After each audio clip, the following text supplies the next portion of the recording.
Zostrojte konečný automat taký, že vstup máme S01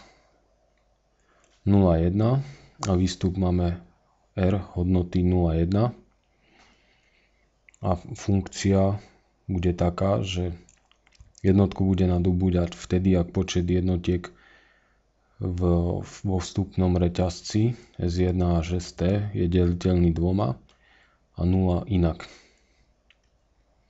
Najprv si zostrojíme milý automat a potom múr. Podľa zadania vlastne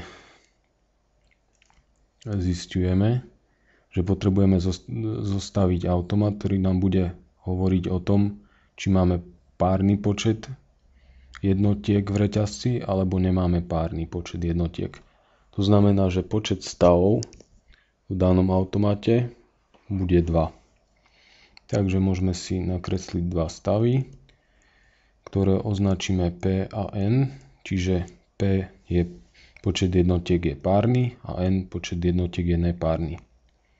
Podľa toho, ako si zadefinujeme, keď počet jednotiek je nulový, či je to párny alebo nepárny, podľa toho dáme počiatočný inicializačný stav.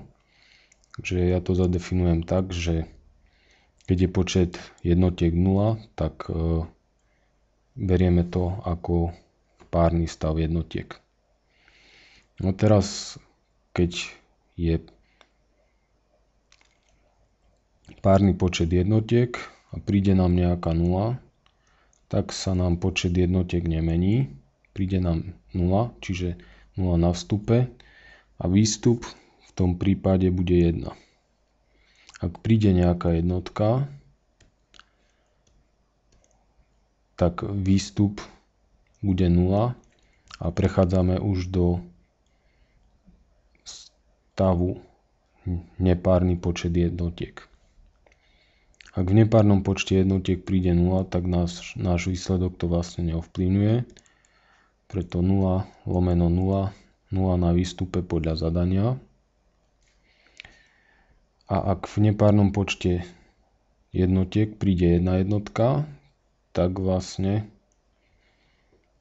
zo stavu nepárneho počtu jednotiek prechádzame do stavu párneho počtu jednotiek. Čiže príde jednotka a na výstupe v párnom počte jednotiek potrebujeme jednotku.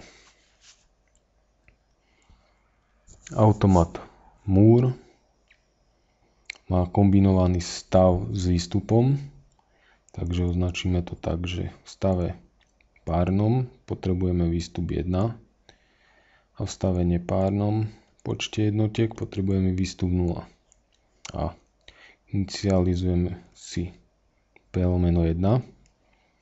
Ak príde 0, tak zostávame v párnom stave a výstup bude 1.